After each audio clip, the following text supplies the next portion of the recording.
1 2 1 2. Give us a thumbs up if you can hear us in that chat. Welcome to State Championships Podcast. Give us a thumbs up if you can hear us in the chat. If you can hear us live right now, thumbs up. We need comments. Thumbs up. Thumbs up.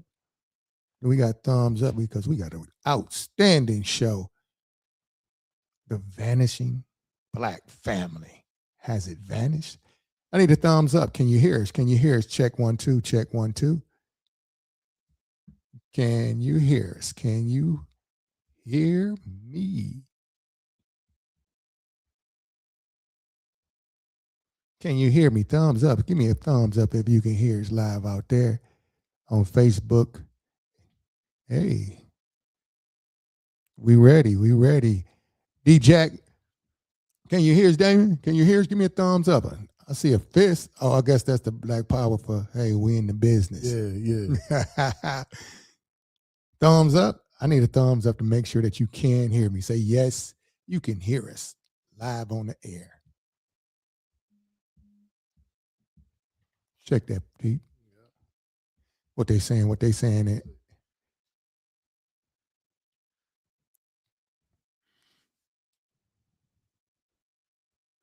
Well, welcome to State Champions Podcast, where it is always a state celebration. On State Champions Podcast, we discuss people, politics, community, and culture. And what would a podcast be with two great friends without us discussing sports? I'm your co-captain, Raphael, and to my left and to your right is my brother, G. Ward, Coach Ward. We know we haven't been in the basement in a long time, but hey, it's time that we had to get back in the basement because we are at a dire straits for the community. And Brother G and myself sat down and we got to thinking.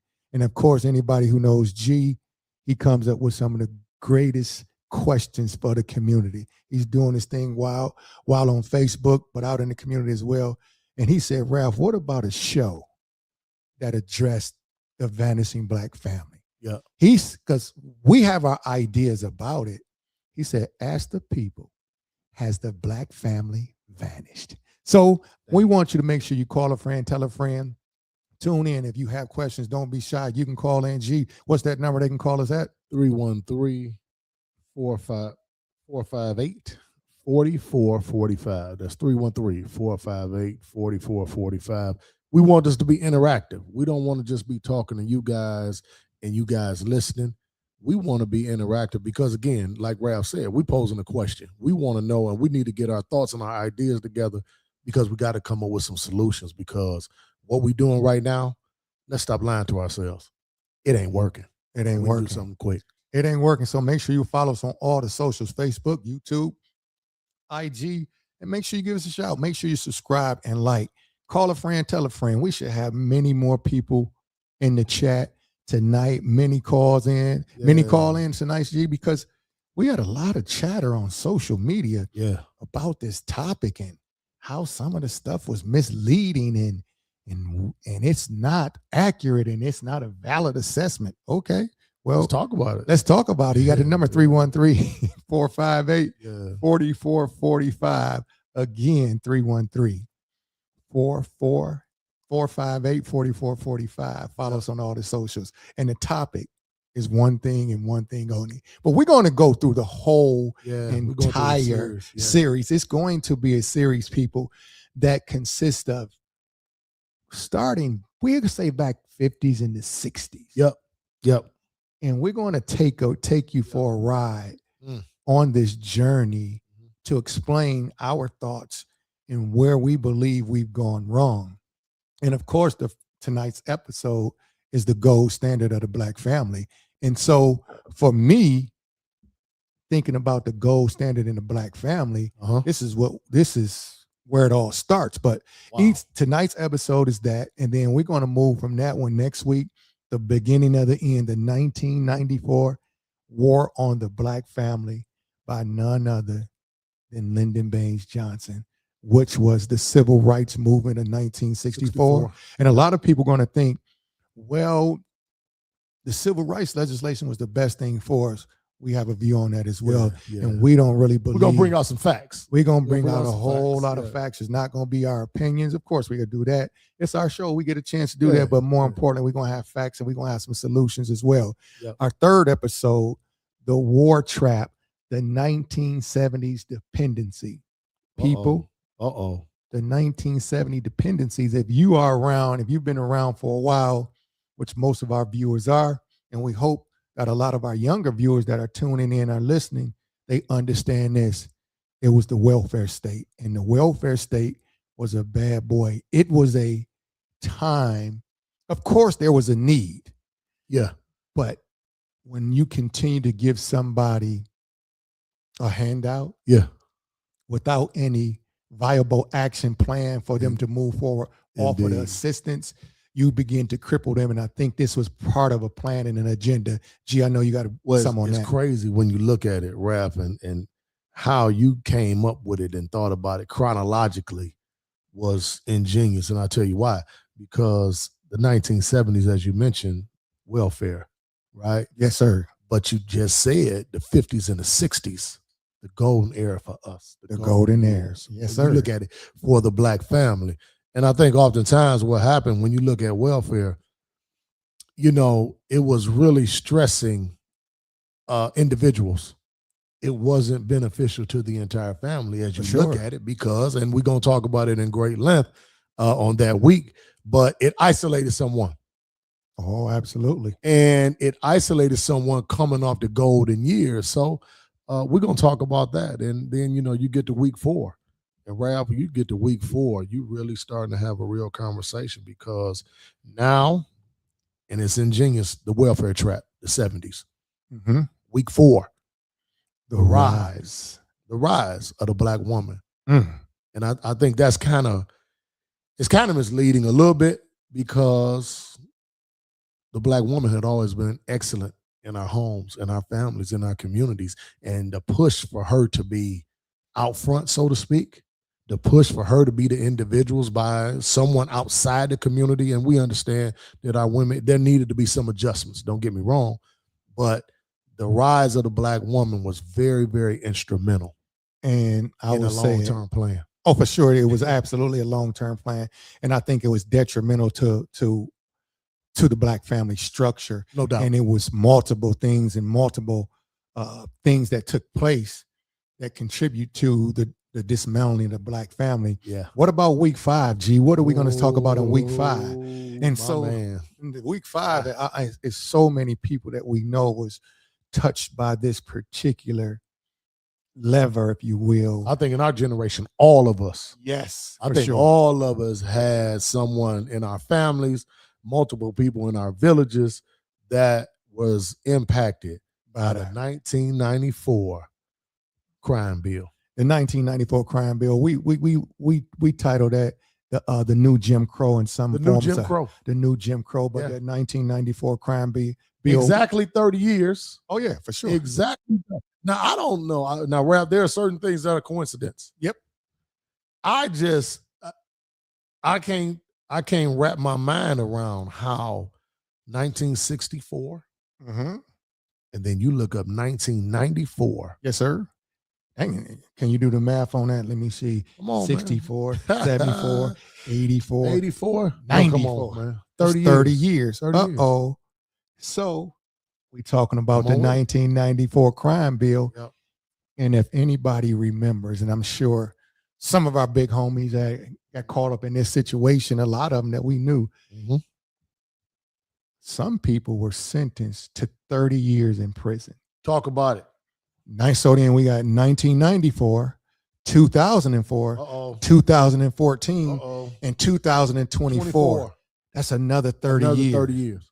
Now, as George just said, this can't be coincidental. So what we're going to do, we're going to enlighten you and open your eyes in facts only. Facts only about this agenda. And once you start to see it and we walk you through it, we hope to just give you that insight to just start to see from that other eye and listen from that other ear and stop believing what we've been told. Because what we've been told with my research, We've been lied to. What is us week 6, G? Week 6. Man, you talking about really The school to prison pipeline. Yes, sir. The school to prison pipeline and the assault On our youth. And I think when you look at it overall, Ralph, I'm glad that we didn't say the assault on our young men, because it really is an assault on our youth.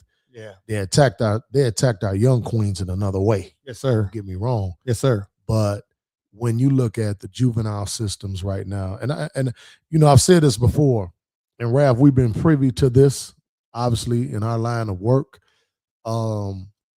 If people really could walk into a juvenile facility in our state, specifically in this area, it would make you cry. Yes, sir. And, you know, I ran a couple juvenile detention centers, and they were, you know, medium security, high security, and a low security at one time. And they did away with the day treatment programs. And when you talk about, and I watched it on the interior, and I watched it, and I'm looking around and I'm saying, well, what's going to happen to these young people? Well, they had a plan. Yes, sir. They have placed our young people in prisons. Our young people are in prisons. And now, and we're going to talk about it in great length in week 6, but now when mama needs some help, now you've made it where mama is doing this on her own. Yes. North of 70% of our homes are governed by the mother. But yet when she needs some help with her son, she can't get any help with her son anymore. She can't go to the police station and say, you know what, George and Ralph, you know what, they tripping, and they come get us for 3 months. They deem us incorrigible. They used to be able to do that. And mama could get some help, go visit him, spend time with him. He could get some therapy, get some treatment, and you know what? Ends up being pretty good. Now, the young fella has to do something very, very terrible, almost commit a felony pretty much. Yeah. And then mama can get some help. And I think that's ironic because in 1964, they passed the law, the civil rights, you know, we get it. Yeah.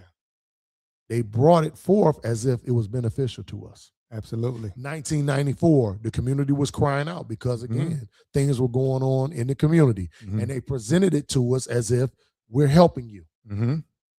Well, and look at it, 30 years down the road, they made it look like, you know what, we're helping you. And all the while, it's not beneficial to us at all. So, and then we're going to have probably, I don't want to call it a bonus week, but we're going to have another week where we kind of summarize everything, and we're going to ask for your real input, but we need to come up with some solutions, and we're going to try to come up with it together. Yeah, for sure. It's this topic is needed at the highest level. At the highest level. But I don't want to dwell on why. Of course, we know why, but we want to talk about the Black family in the 50s and the 60s. This was the gold standard. When we go back to that era, G. Okay. And there was, the households consisted, they call it the nuclear family. Yes. Husband. Now this is key. Yes. Husband and wife, which we understand that equals marriage, okay? Yep.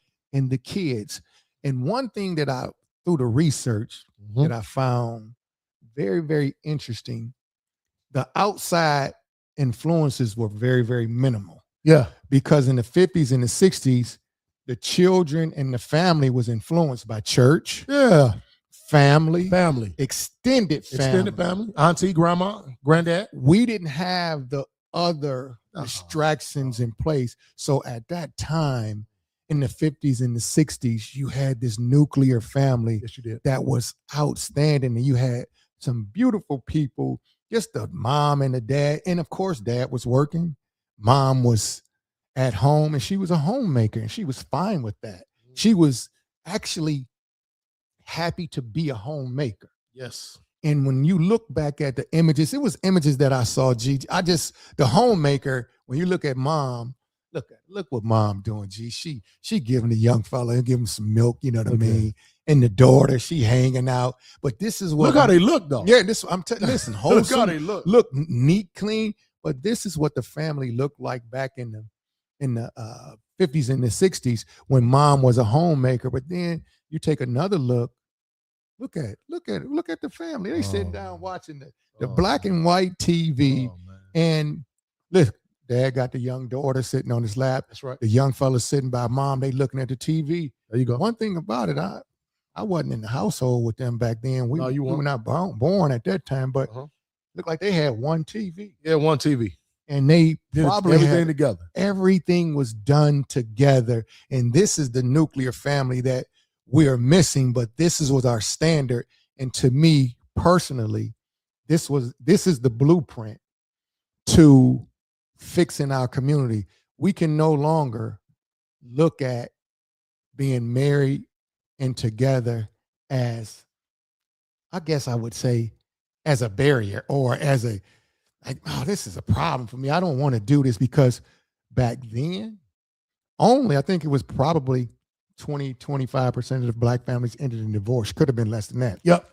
Today's time, 70, some expert have as north as 75-79% that black families end in divorce. So when you think about that, G, it is necessary for us to push this topic of unification marriage. What's your thoughts on that?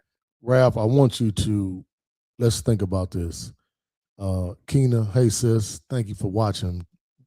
Is this really crazy for me? Because, you know, and I get it. The stronger the voice from the black male, oftentimes the more, you know, there's pushback. And I understand that. But for years, we've stressed like, hey, you know what, we need to do a better job. Let's remain unified. Men, you gotta stay. I don't care what's going on. I don't care what you have to deal with. You got to remain in the lives of your children. You got to be steadfast. You got to be disciplined. You got to be hardworking, and you got to be determined to be in the lives of your children. Well, in the 50s, Ralph, you just mentioned it. In the 50s, 80% of our people were married. 2020s, 30 to 35%. So we'll go with the midway point between 30 and 35. We'll say 32.5 to 33% of our families are now unified. And at the same time, we have to look at other statistics. And we can't look at these stats and say that this hasn't impacted us. So yes, we're in the midst of every weekend in every urban area, almost in this country, teen takeovers. We're looking at the number of young people incarcerated right now. We're looking at the illiteracy rate skyrocketed right now. And if we're going to continue to move forward and act as if this isn't occurring, yeah, dad was there. He was the breadwinner. Mom appreciated taking care of her family. That brought her. That was her job. She loved that. She loved it. And so I try to tell people, two grandmothers, really four, because both of my grandmothers got married twice, but two blood grandmothers, Irma Jean and Lucille. And the one thing that I know, and each of them worked. I think that's the one thing I want everybody to understand. Each of them worked. They made a modest living for themselves and did pretty good. But each of them appreciated taking care of the family. Yes, sir. And I think, yeah, we can look at the men. They loved going to work. They loved taking their sons with them, teaching their sons how to take care of the family, teaching their sons how to fix things, build things of that nature. All of that is gone now. And now we're looking at the end results of it. And the question is, you know, what can we do to repair it? And, you know, that's something that we have to think about. And, you know, are we really happy right now? See, this is the thing. You speak to people, and some of them will tell you, man, we straight. And I'm thinking, no, we can't be straight. You can't be straight. Well, but the reason why, G, a lot of people will say that because, one, they're lying to themselves, and or they do not have the information. Yep. And they don't want the information. Let me add that. But that family nucleus was so strong. It was incredible. And going back to that time, and you look at the research, you had at the time, there was a research study done by Moynihan. It was the Moynihan report. It was I believe he was a senator at the time. Okay. And he conducted a report, and there was a lot of pushback from a lot of different people. But the report basically, in summary, spoke to why the black family would split. And they started to examine the culture of Black people. And you think back to the 50s and 60s, Yep. we haven't even mentioned this aspect of the motherhood and the homemaker. We had that extended family. And one thing that we did, we had barbecues, but more importantly, we had family reunions. But this is what they talked about in this report, and they could see it coming. And this guy, this Moynihan, he talked about this. He talked about it extensively.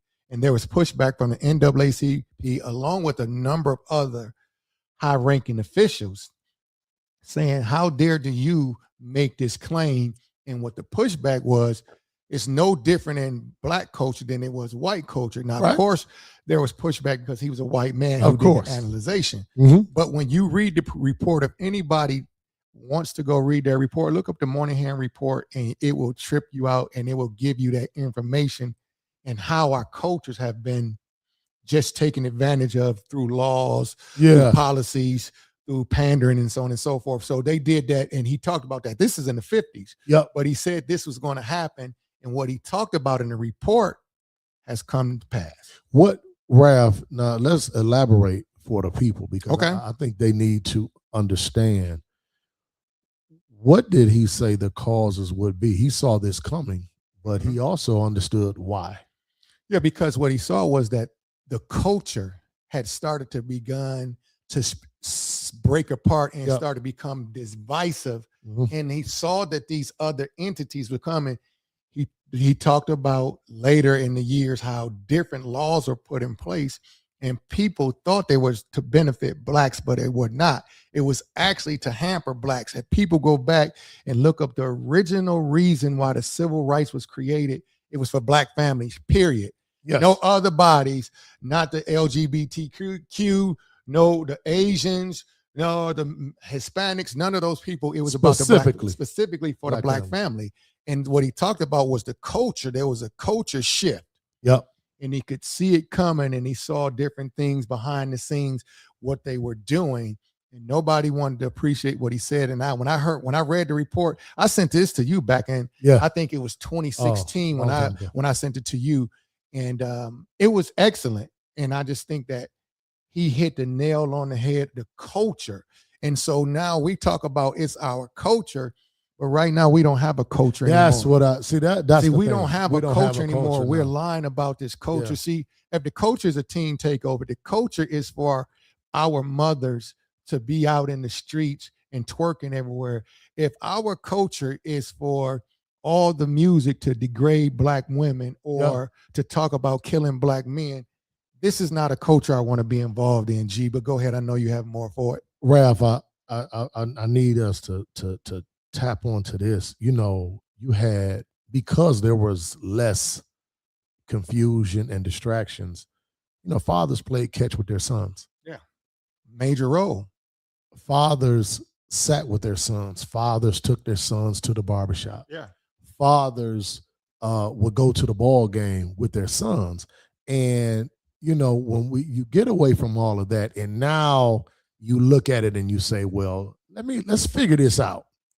Now, mom is in a position where she has to do everything. And I understand it. You know, the man, we have, because you look at the 50s and the 60s, we had large shoes to fill. Mm-hmm. And, you know, to a certain degree, in totality, we've come up short. Keena, you're absolutely right. Granddads and uncles too. So here we are, though. Somebody would always step in and say, hey, the uncle would say, hey, you know what? Let me get this boy right here. We need that. But I've seen also uncles try and be stiff-armed by the mother because she doesn't want anybody to say anything to her sons. So I think what has to happen now, we have to get ourselves to a point where we say, you know what? At some point, the assistant coach or one of the players or the head coach has to say, hey, man, we're losing. We at least, if we're going to lose, we're at least going to try something different. Well, let me stop you right there, because you mentioned how the mother, when there is some type of intervention from a male figure in the family or the community, mother stiff arms them to stop, don't say nothing to my son. Yeah, heard it a million times. So, but this is part of this, the reason why this series is being done, because these were laws that were put in place to put the Black woman in the seat and made her believe that she does not need the male support. And because she's done it so long, and then when there's any type of interference or somebody try to bring some discipline, she is going to make that person stand down because that's her son. Yep. Because she hasn't had the support. And I get it. I understand it all the way around. Yep. She hasn't had the support. But my other question to you is, well, how do we fix that part of the women and make this become a cohesive unit, the Black male and the Black female coming back together and understanding that we need one another? Carmen Evans. Roll Carmen Evans. Okay, let me see. There we are right now. Okay, hold on. Thanks. We're going to put Carmen, it hold on, wait. Carmen, women need to change their mentality when it comes to raising these boys. Well, Carmen, what am I being broadcasted a little quicker? Or are you in my head? Come on, this now. is exactly what I'm talking well, about. I think what's great about this, and God bless you, Dr. Evans, Carm, you I've been on your show before, and I told you at some point you got to come on this one. It's unbelievable because when we have conversations, Carmen has always been willing to be transparent. Okay. She has raised 2 boys of her own. She's got grandboys, and she will even call and ask me and say, look, Coach, look, what you think about this? I can appreciate that. Well, I'm glad she said it and we didn't say it, because at least hey, you know what? It doesn't look like we're saying anything wrong. And I get it. But I think what has to change, I wrote the word down right here, rubric. Okay. I think the rubric has to get back to what success is. So like the Rubik's Cube. Yeah, I got you. Because now what we look at as successful, Raph, really, really isn't. And when you go to visit, foreign lands, and we go in other countries, and when people see us and they say, okay, they look at the grandkids and all of that, and each time we've been on foreign soil, all of those gentlemen say, you are a rich man. Now here, let me add to this. So when the brother said you're a rich man, he couldn't see your money in your pockets. So what was he could tell about? I ain't got no money like that. What was he talking about specifically? He's specifically saying to look at the granddaughter, the daughter, the 2 sons, the 2 grandsons, and to see me walking as a man, to see Tick walking as a woman, to see a family. They always say, you're a rich man. So when we get home, though, it's appreciated by some. And don't get me wrong, there are some people who say, man, we love to see that, all that.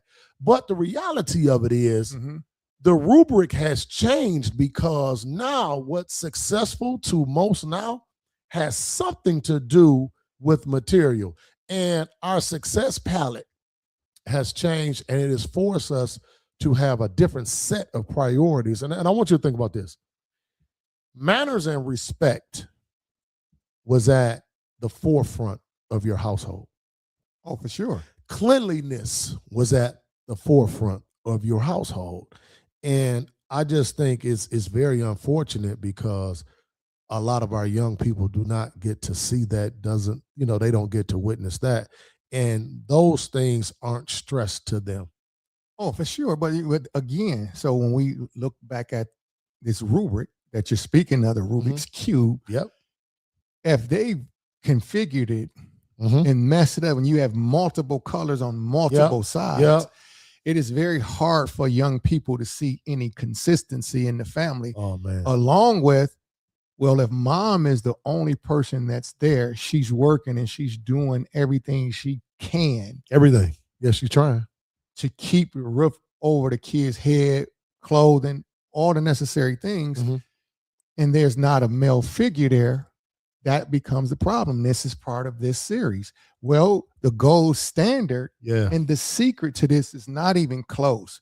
If you do your research and just stay away from social media, if you do your own research, Black families married and unified is the secret to success. I've said this before in an open forum, and I had some pushback from some ladies. Of course. And they mentioned that, well, what about the men that were abusive and cheating? I'm not talking about that. No. I'm talking about male, female, good company, the man doing what he's supposed to do, the woman doing what she's supposed to do, and the kids doing what they're supposed to do as a unit. You're talking about going overseas and people seeing you saying you're a rich man. Yep. But if you look at any culture on the planet, the only culture that is led by women is the Black culture.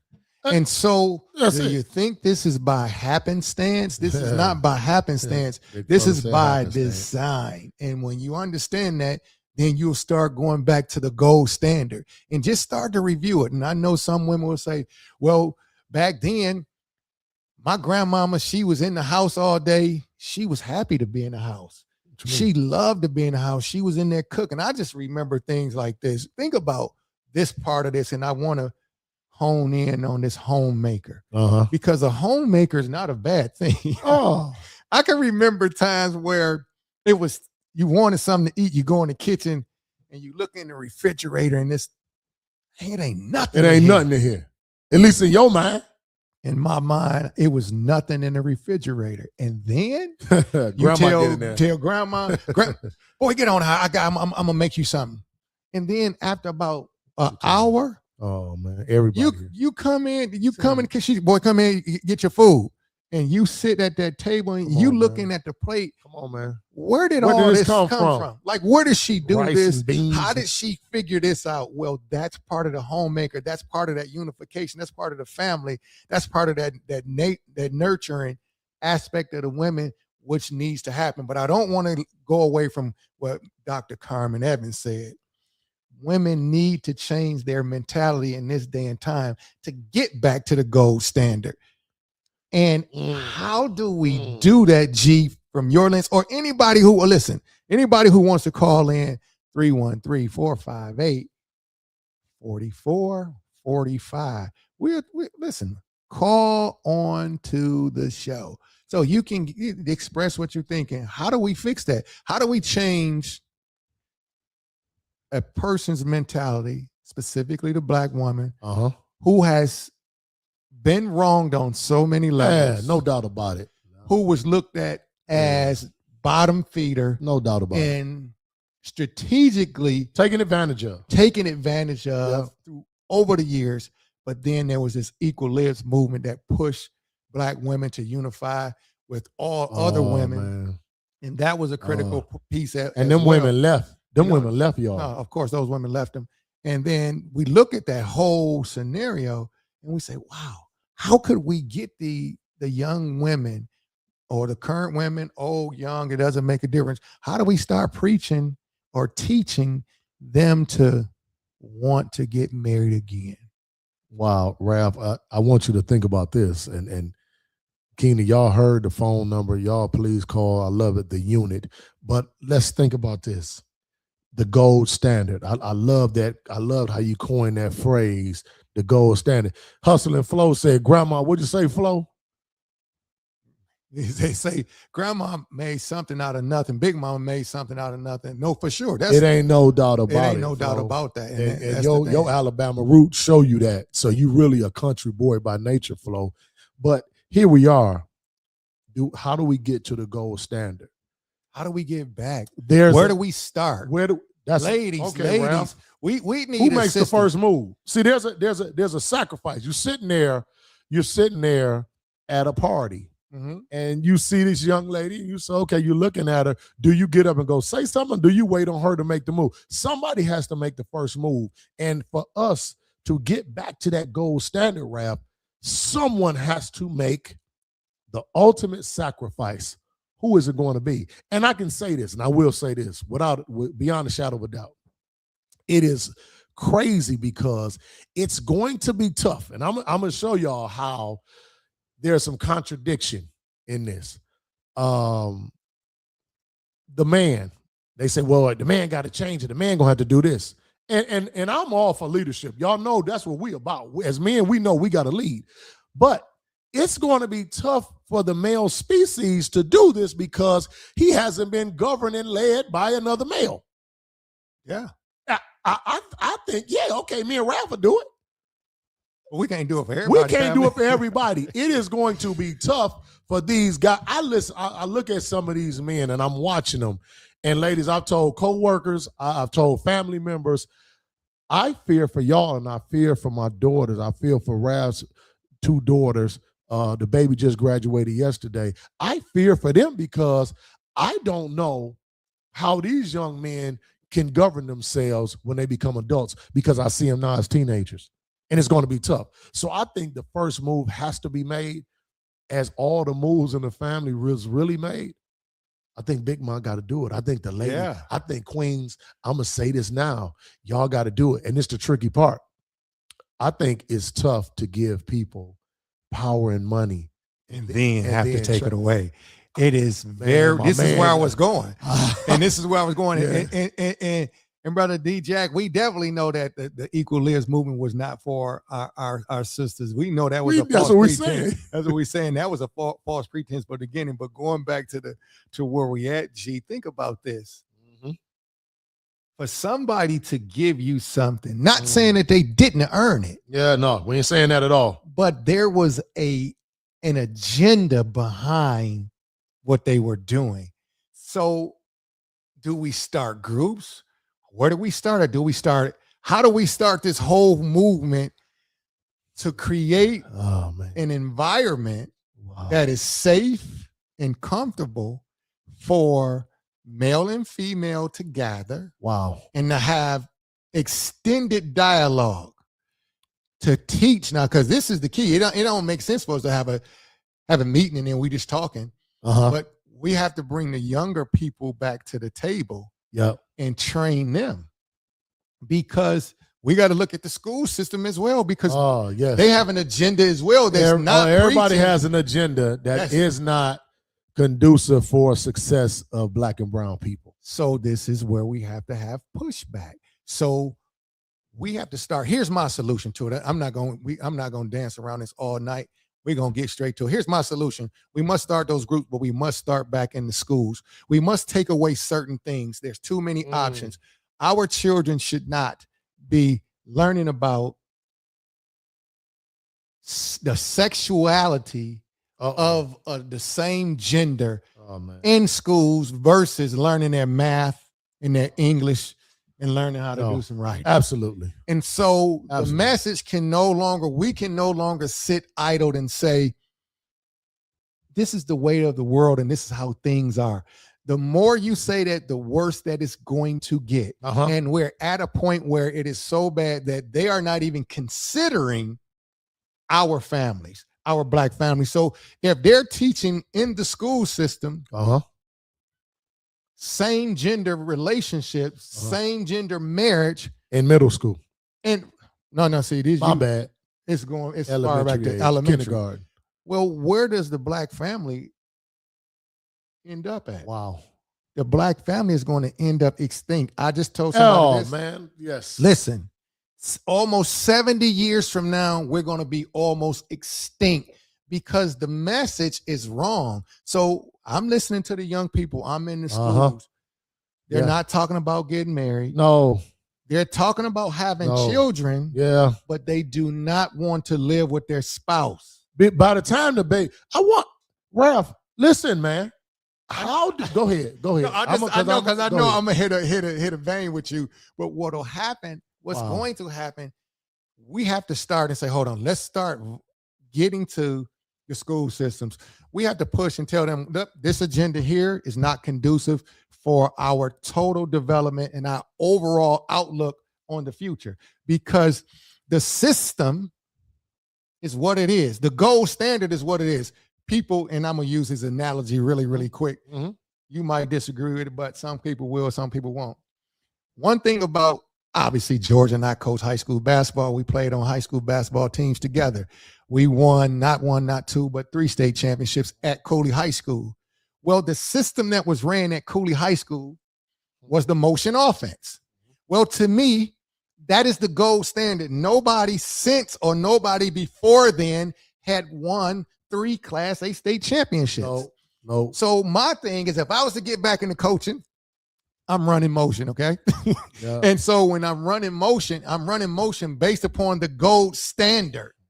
The standard is what it is. The standard is what made Cooley successful in order for us to win those 3 Class A state championships. So the gold standard, go do your research. 1950s and the 60s, the nuclear family, black male, black female, they live together, they children, they work. Now, of course, now in this day and age, the woman can work, but the only problem with that, who's going to be raising the kids? So we have to do things as a unit and be unified, but also have shared leadership. Well, and we have to do that. But go ahead, G, because I know you're going. This is amazing. My sister Keena Cosper said something earlier. Okay. She said in the chat, she said all of the people, specifically the women, weren't happy. Come on. Hello. Good evening, fellas. Dr. Evans. Dr. Evans, How are you? Thank you for calling. Good, thanks. What's happening? You're live on the air. Go ahead. What's your comments, your statements? Well, you know, I think you guys kind of hit it on the head. The Bible tells us that the older women should teach the younger women. Ooh. Okay. And we have to get back to instilling values into our young ladies, because eventually these young ladies will be the backbone of the household. Okay. And I'm saying backbones because we don't want to continue, or I don't want to continue to put it out there like they're the head of the house, because that leaves the family, out of line with the way that God set up the order. Yes. So we have to start teaching these young ladies. And I saw somebody pop up in the comment section, Coach Weaver. Yeah, Daryl Weaver. And I remember working with him over at Denby High School. Yep, sure did. And you always saw him teaching the young ladies as well as the young men. Wow. But mostly the young ladies.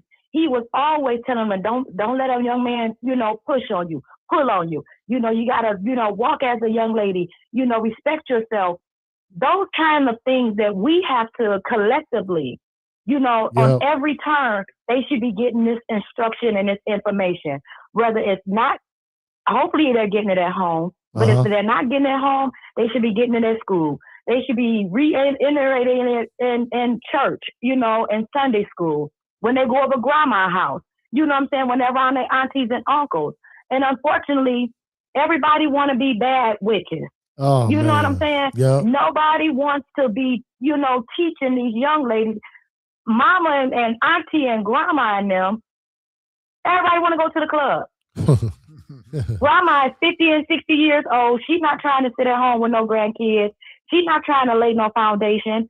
I have 2 young men that I raised by myself, and unfortunately I had the same mindset, for a period of time before the light bulb went on, where I didn't want, if it wasn't his father, I didn't want them, giving me no advice. That was the worst mentality to be in. Wow. God will send you help if you want it. We just have to receive it. But thank God that I, was able to gain some wisdom from some of the ladies, the church mothers, and say, baby, your methods is not wise. You need to, let them go out with some of the men at the church. When we have men days, drop them off and then pick them up. Yes. When they were at the barber shop, I would go to the barber shop with them. And sometimes I would chime in, and the older gentleman in the barber shop would say, Mom, wait a minute, stay out of here. Stay out of this conversation. This between, us and these boys. We ain't going to harm them. We're not going to tell them nothing wrong. We got to instill in them, the way to go. So I appreciate all the help that I got, especially from the community. Well, Carmen, so thank you. That's my take on it. Hey, all right, thank you for the call. We appreciate you. We're going to continue on because we have other callers. But so let's piggyback on this, G, really quick. Yes, what she said, because she mentioned God, and this is crazy because this is part of the influences back then. Yes, church, God, family, mother, father. We didn't have all this other stuff, and she made some valid points in terms of getting with other men that are trying to do the things that are necessary. But she was honest, and she said the worst thing that she could have done was had pushback against the men that was trying to help. And then she said the light bulb clicked on. Yeah. That light bulb is so important, but this is why this conversation is needed and is well past due. And so we decided to do this series, but the gold standard is what it is.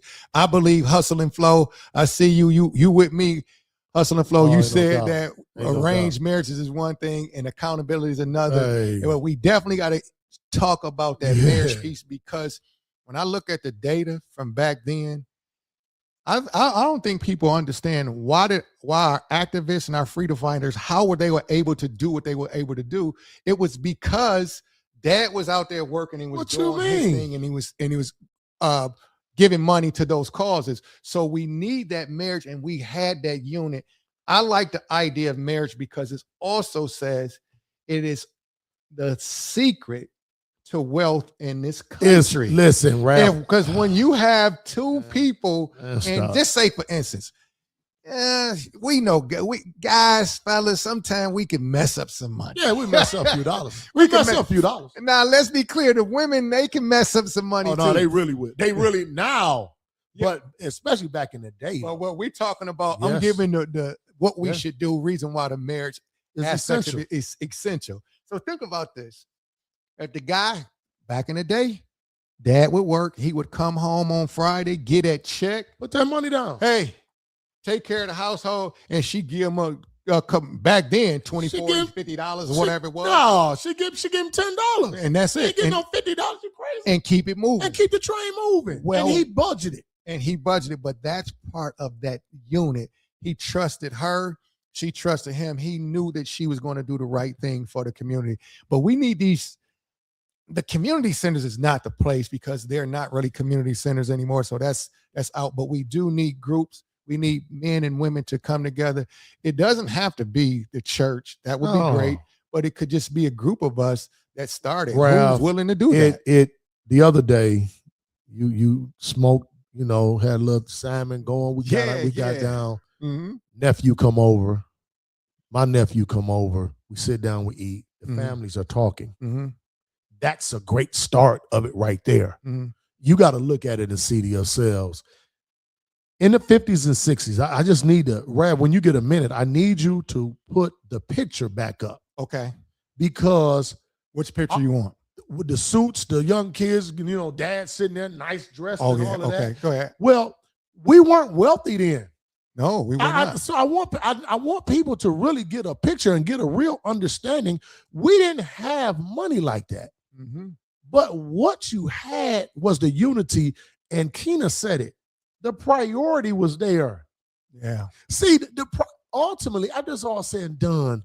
Man, you look at the movie Ray was one of my favorite movies of all time. And I remember the lady, and Ray was doing some things he had no business doing. But the lady said, well, Ray, we're going to be together. And he looked at her. Well, he didn't look at her because he couldn't see. But Ray said to her, woman, I ain't leaving my family. Are you crazy? Uh-huh. And so everybody had a real understanding, like, for us to be successful, for my children to be right, I gotta be there. And grandma sometimes would bite the bullet. Grandma sometimes would go in there, and granddad, they have a real conversation. Sometimes granddad got hit over the head with a cast iron skillet, and y'all didn't see it. Y'all didn't know it. She cussed granddaddy out when the doors was closed and everything, but they remained a united front because the family was essential. It was the most important It was the most important aspect. And for me, I can look at it in my life right now. You can tell me whatever you want to tell me. I'm saying, how can I make life better for my grandchildren? How can I make life better? My sons, I think they kind of got it, but you still guide them as a parent. 35, 22, you still got to guide a little bit. No, you definitely have to do that. I got a 15-year-old daughter. What can I do to make the image of myself better for her and better for her unborn children? And I think when we start to get that type of mentality, yes, are we flawed individuals? Absolutely. Okay, all of us. I get that. All of us are. Mm-hmm. But damn it, what we must do is put our families at the forefront in our minds and in our hearts every day, because I'll be damned if our grandparents, I'll be damned if Grandma Honey made all that good mac and cheese and y'all ate good and all this, and she took care of y'all men. And when she looks up and she looked down at us, and the family is just totally disintegrated. Yeah. In that short period of time. How disrespectful, how distasteful is that? And he brought up my favorite show of all time. Yeah. Good Times. Now think about it. Think about it, G. It's because when I put this up there intentionally, so while you were talking, My show. Good Times. Think Man. about it. They ain't had no money. They was staying in an apartment. No. You're lying. No. They stayed in the project. Green. No, yeah, the project. The worst housing project in the country. Yeah. But think about Real regardless of what real daddy. Oatmeal every morning. Every morning, oatmeal. Florida was at the crib. She did what she had to do. House clean. Clean. JJ, he was an artist. JJ artist. He was an art. Then you got Michael, you got Thelma, and then you got Bologna. You had a see, this is that family unit that we're talking about. And the extended family. Like that extended family talked about. But this is where we have to look at things from a lens and start to pull back and say, we don't need as much as we think.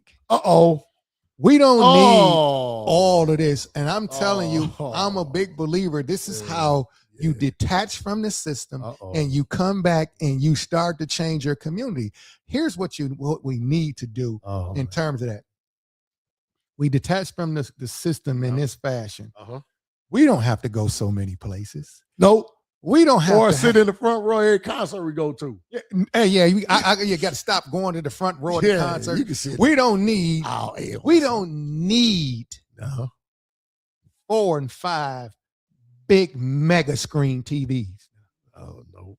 We do not need to travel every other week. And I know what people say, well, shoot, I'm working. I deserve that. We deserve a lot of things, but you also deserve to take care of the family. Deserve it. Your children deserve for you to take care of them.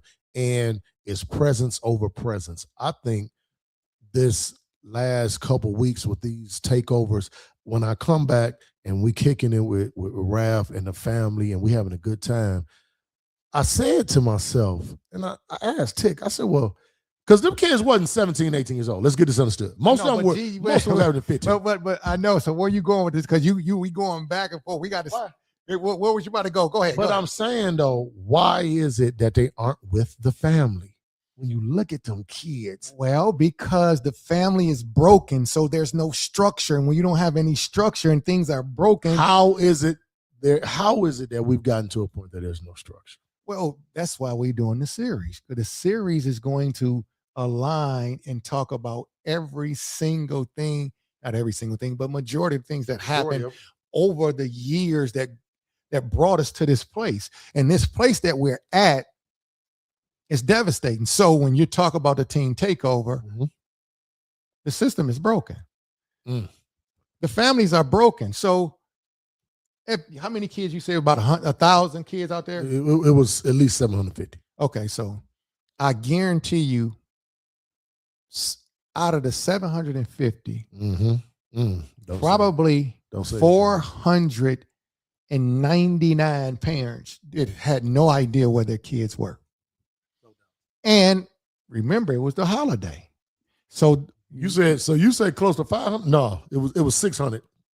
It was only 150 that knew where their kids were. Okay, so whatever the number is, very high. Yep. So when we think about the holiday in itself, where were the parents at? The parents were doing what they were doing. So remember, on holidays, everybody was at one location. Oh, the whole family got together. They was at one location. You were not going multiple places. That's not how it worked. And that's part of the accountability and responsibility. But when you have broken units, kids tend to disperse and go different places. Because think about it, if you got a pot and you got a hole on one side and a hole on another side, and you have water in it, it's going to be going leaking. Everywhere. It's going to go everywhere. So this is the end result of the actual team takeover. But that gold standard must be pushed. We must go back to and I will say it again, marriage is the key. Yes, it is. It's the key. And let's be clear, we should not be even considering marriage outside of the group. No. We can't do that. We must consider, hey, we're looking at our culture. We're going to bring in our people, and we have to do things accordingly, because right now the influences are taking over.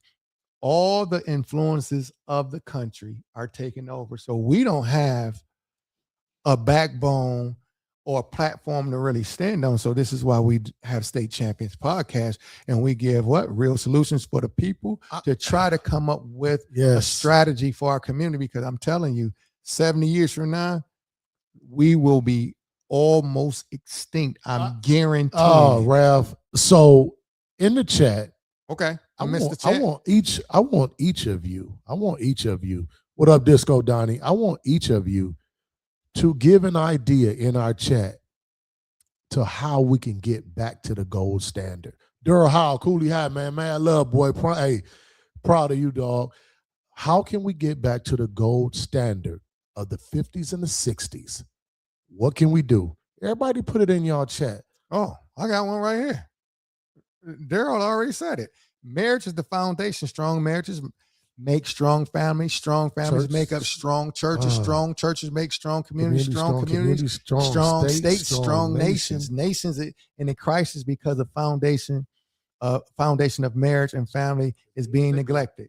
Well, think about it. Now, see, you're talking about everything that you just said. Then let's examine who pushed the breakup of the Black family. This is why it is so wicked. And if people really examine it, the thinking is going to start to change. In the words of Dr. Carmen, she said the light bulb clicked on with the young men.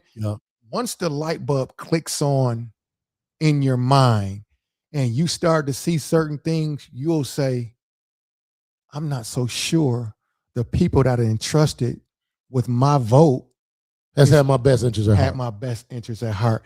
It's scary, but if you take a deep dive and don't allow the media to control your thinking, but that goes into a whole nother thing. You have to sit down, have some quiet time, and start doing research, not through social media, but we're talking about documents, research from some real scholars that talked about different things, and it will scare you. And then you'll say, wow, I have to start teaching my children myself. I must take them and disconnect them away from the system. And this is part of the training, what we need to do, and start giving them that individual support that they need and that they're desiring so bad, but we just can't see it because we have too many other options and too many other things to do. But anyway, what is some other things? So building a family foundation, build a family foundation for these conversations. Trust has to be rebuilt for all parties. Keena has said, I agree with that 1000%. Gloria Ross says, sit down and have dinner at the table. Oh, this, see, now Gloria, you went old school. This, man, you talking about some old school stuff right here. Going back to that, sitting down with the family, sit down and have dinner at the table with your children at least once a week and have a conversation with them. And actually, you got to start once a week, then we can piggyback and go a little further. Then you don't have to always sit down and have dinner. It could be simple. I have a great solution for that family time. Old school Monopoly. Teaching them how to navigate money and how to learn about the system, but it creates a family bond. The old school stuff. Doing movie night. Movie night is another great thing, but movie night can't turn into somebody fighting and somebody getting cussed out. Well, it has to be smooth and cool. Well, and it can't be Housewives. It can't be the Housewives of Atlanta neither. But here's one of the biggest things, Rav. Colette Artist, you're absolutely right. Communication. Start speaking to your kids, but it goes back to what Sister Gloria said. I think for me, the one thing that I've always stressed, and it's not because you want it to look right, you want it to be the goal, that you want it to feel like that. Let's everybody sit down and eat.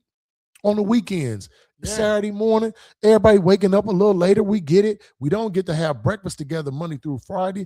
Let's sit down on Saturday. Let's sit down and have breakfast. Let's sit down and have this opportunity to enjoy one another, but you get an opportunity to learn and see what's going on with your children. I'm gonna tell you something else, and this is, and for the young people that out there listening, I remember having a program at one of the schools, and the young lady talked in the circle, and she had an issue.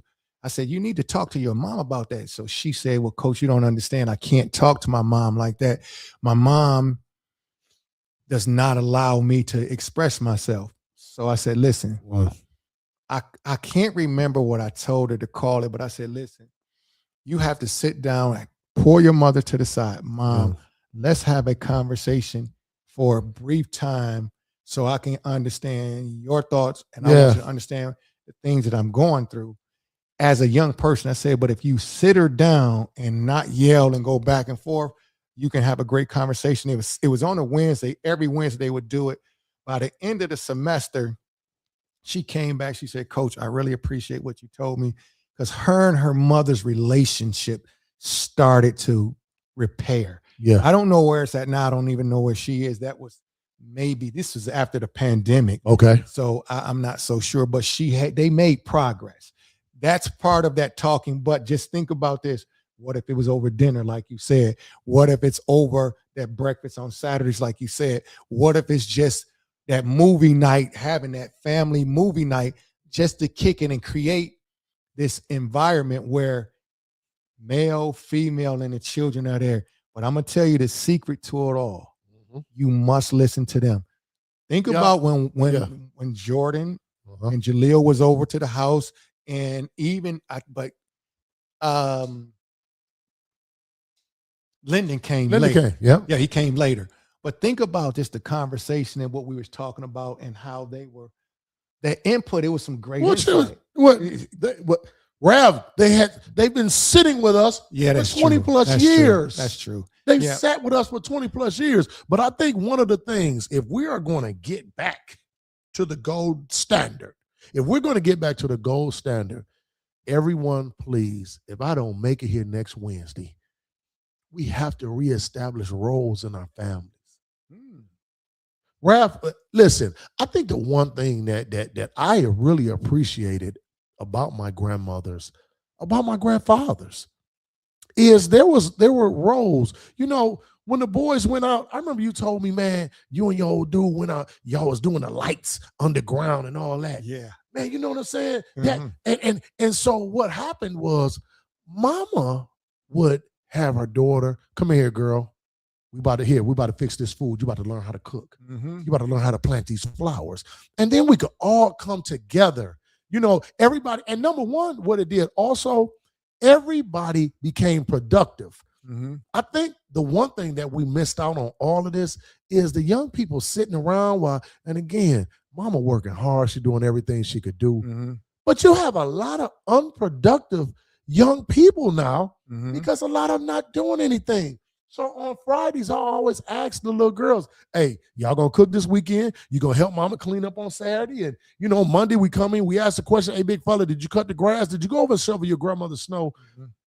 Because once people really understand, it's crazy that we're talking about the gold standard and people refuse and say, "Well, no, we don't need to have roles." On our team, you average 27, 28 points a game. We knew the big fella, you know, "Hey, man, he going to get the rebounds. We got to throw it inside the yay. We got to do all this. Mike and Derwin going to bring it up the floor." Like, everybody had a part to play in the championship, the gold standard, right? Mm-hmm. Well, how is it that we can say to ourselves, we don't have a role in the household, but yet we want it to be successful? Mm-hmm. It's really illogical. And ladies, nobody is suggesting that, you know what, you don't have any money. We're not saying that. My mother worked, man, God rest her soul. Ralph's mama worked. Listen, we're not suggesting that. But what I am telling you is there has to come a place in time where we say to ourselves, let's reestablish the roles within the framework of the household, and then the roles in the community will be much more established as well. And going back to that, Ralph, and I got to say this, when I woke up in the morning, my mother oftentimes would have to be gone. She'd be gone to work. I remember we walked the quarry. Dorothea would come down, me and little Larry get ourselves together. Mama would have some eggs or some oatmeal or something, make us hurry up. Sometimes we had to have some cereal. Now, because we're so consumed with making money and all of that, our children, not only have they been neglected emotionally and physically, but from a nutritious standpoint. From us being able to really feed them properly, they can't continue to drink Gatorade and eat hot Takis in the morning for breakfast. Yeah. And no, I mean, it is what it is now. Yeah. We can't continue to do that and then expect them to be their very best selves. So let's reestablish our roles. And fellas, I will say this to you though. Mm-hmm. There's going to be some things, if you really are a man, you're going to have some thick skin. And you're going to have to apologize to the family, and you're going to have to make right within the framework of the family. But if this thing is going to get right, if we're going to get to the gold standard again, we have got to, men, plant our feet firmly in the ground and do what we're supposed to do and become the men that our sons can look at and want to be like, and become the men that our daughters want to marry. And until then, we're still going to be fragmented. Wow. So that I think that actually frames it excellent, because if we do this and we start small, start the movement, Short-term goals. short-term goals, Yep. for that gold standard, define the roles, because when you have defined roles, you know what you have to do to make the system work. Yep. So I knew when my play was called, I got to make the basket. Yep. Well, and I also knew I can't take all the shots because Big D would not be happy. Yeah, he's going to be looking off. So let's equate that to family. So if the mom calls me and I need to do X, Y, and Z, I need to get it done. Mom also understands that she can't call me every single time for something. She needs to have some shared leadership too. There you so go. sometimes instead of looking for me to do it, this has to be shifted to the son. Yep. So then she could be the assist maker of the team. Yep. Oh boy. And so now we're bouncing off of each other. Yes, you are. We're using basketball terms now, Yes, you people. are. So State Champions Podcast, we discuss people, politics, community, and culture, and you know we talk sports. So when we think about this team concept, this is not a new phenomenon, but how do we get to it? And I think that it starts small, to your point. Define those roles. Define the roles. And Ralph, I'm gonna say this. At some point, I was, talking to my sons, and I tell people that, the boy becomes, it was a reason why the boy was celebrating. In the 50s and the 60s, my mother's mindset, I remember her friend didn't have a son. She would say, hey, well, you gotta go back because you got to get a son. And I always wondered why. Well, the boy becomes the leader of the family. He's the heir apparent. Yes. And I think what happens now when I hear women say, well, I don't let him cut the grass because he ain't going to cut it right. I don't let him do this because he ain't going to do it right. And what it shows, too, it shows a lack of trust. But what it shows is a lack of guidance and leadership, because by now he should be able to cut the grass because you should have shown him. But here we are. Mom, what is happening a lot of times with these young boys? They're becoming men, and then they aren't equipped to be the man that you need to lead too, because the mother needs her son for guidance. As she gets older, she needs to be able to look at her son for some guidance and leadership as it relates to something, because ultimately he is a man. And you got to think about it. Mama is 30-some years older than you, Ralph. And there's times where mama has to call you because she needs your expertise on something. Sure. And unfortunately, we have raised a generation of boys that mama can't rely on because she hasn't taught him how to be reliable, and he hasn't learned it from another man. So then let's add to that. So then that's another piece. Well, if the mother hasn't taught the boy, well, the dad is not there to teach the boy how to cut the grass.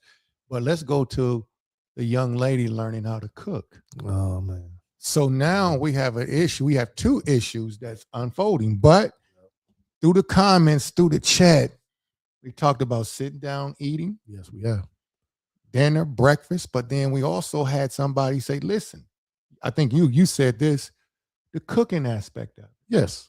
If I'm going to take the son outside to teach him how to cut the grass, mom should be teaching him how to cook. Now, if they want to get on that grill, I can teach them how to do that. But think about what it does for... Everybody's playing a role. think about what it does for the family. Family. You're creating this relationship through cooking. And now, hey, I remember I made my first ribs or whatever What it you is. mean, man? Dad, let me cook the ribs. Can you imagine how that would make a young When they person start feel? the grill, they're happy about that. Yeah. But think about, you show Good Times. You think about it. Michael and JJ had to rely on Thelma for breakfast a lot. And guess what though? Thelma was protected by her brothers. Mhm. So when you look at the cohesion of the 50s and the 60s from a family standpoint, And you go 50s, 60s, and 70s. and 70s. Yeah, for sure. The cohesion was because everybody could rely on each other. Do you realize you wouldn't dare bother nobody's sister in the 50s, the 60s, and the 70s, man? You wouldn't bother nobody's sister, man. Her brothers and her brothers wouldn't only tell you up just because, yeah, that's my sister, I'm supposed to. Because that sister really took care of their brothers in a way that she could. He could he could lean on his sister. Since I need some help with my homework, since I need to, I'm talking to Hold this girl. on, I got one better for you. You gonna love this one. Think about, well, we obviously know sisters, but think about this. Think about Big D What you mean? and Yvette. Oh, And God Yvette. rest her soul. But listen to me, man. When you said that, it just took me to Ferguson. What you mean? And I could just remember, man, it just to me, when you just took me to Ferguson, dog, this is crazy because one thing when we came home from school, Come on, man. breakfast, Oh, man. she would cook. She cook. Maybe mom would, sometimes dad would cook breakfast, Oh, yeah. but Yvette would cook that lunch Uh-oh. because we would eat breakfast, then we would have lunch, then yeah. we had dinner, Ain't no and doubt. then we'd be hanging out and we had Coney Island. But Yvette, to your point, the sister, man, sister, what man.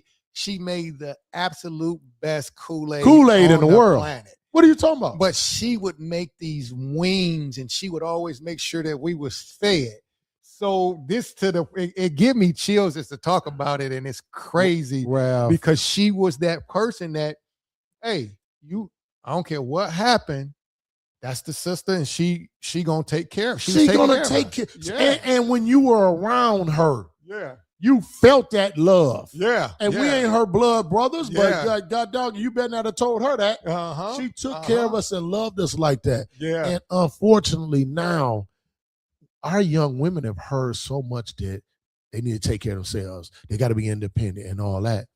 That I've heard so many young men say that they didn't know the roles in their family because they never seen a man do it. Mm-hmm. I think that's tough.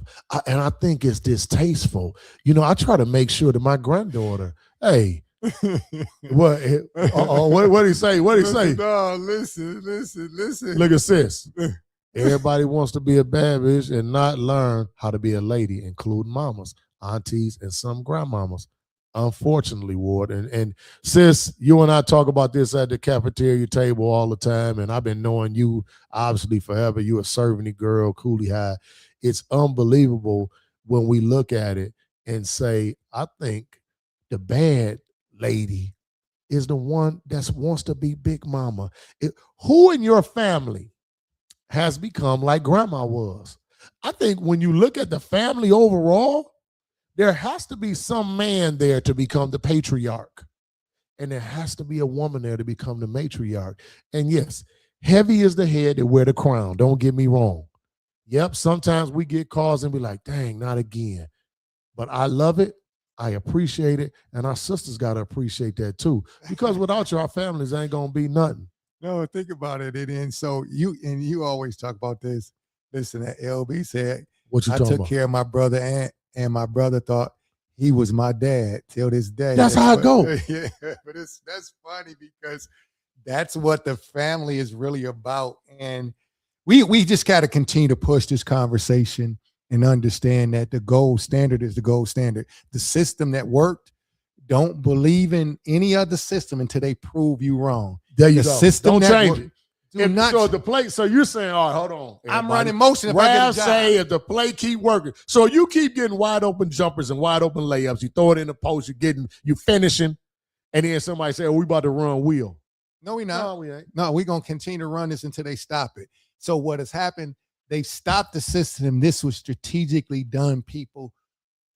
Listen to what I'm telling you. This was strategically done.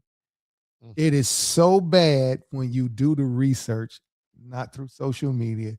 Let's keep reiterating that, not through social media. We're talking about real research, and you start to look at the pundits and look at different people, the scholars, and you read the extended report from the Harvards of the world or some type of a senator that was on the inside. It will scare you to death.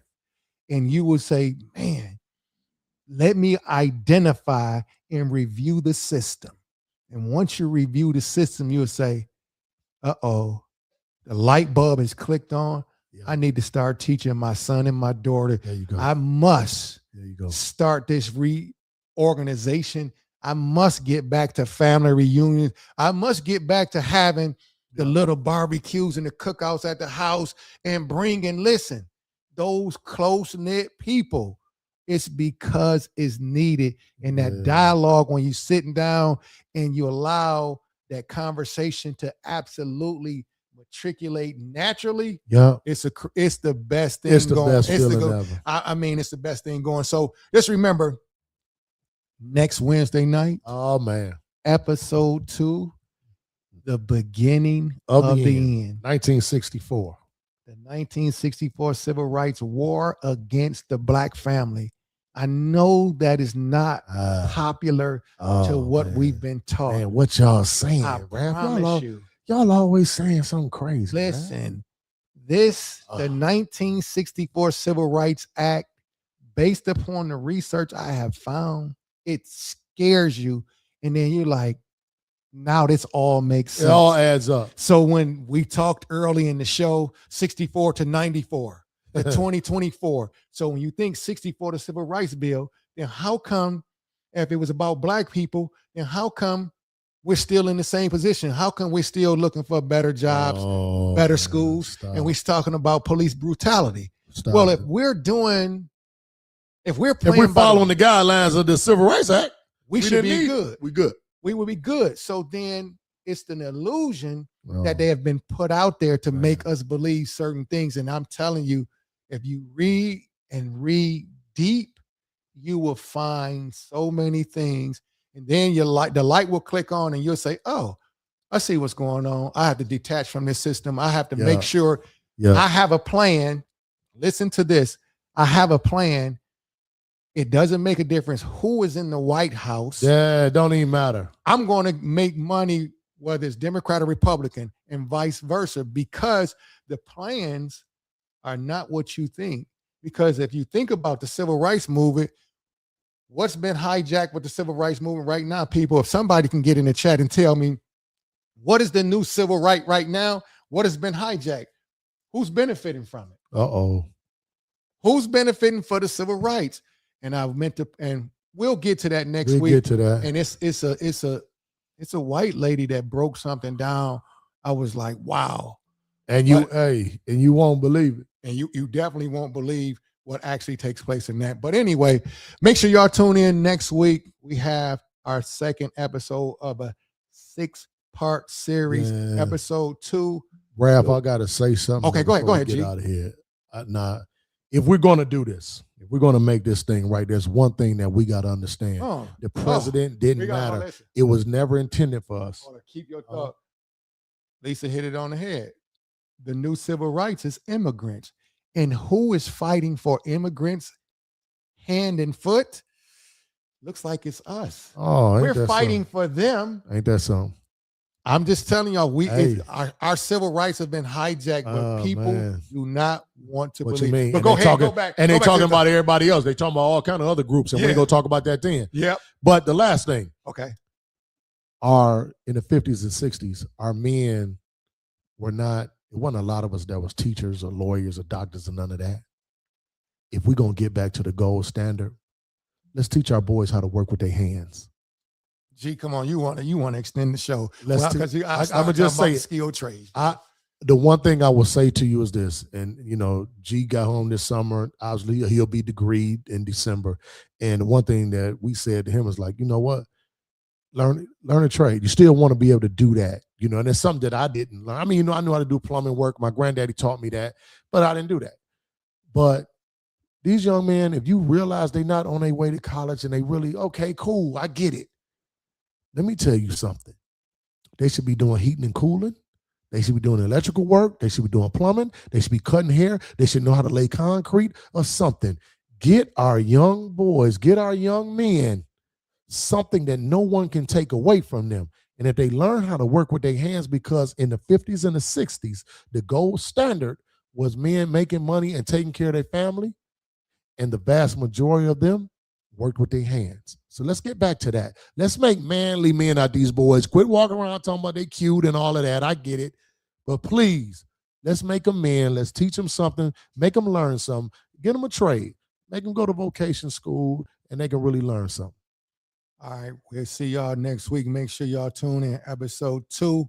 Hey, the beginning of the end, though, 1964. Civil rights. Civil Rights Act. War against the black family. Y'all gonna be Sorry, surprised. I said it, and I'll say it again. I stand on that business. Peace. We out of here. The champ is here. The champ is here. The champ is here.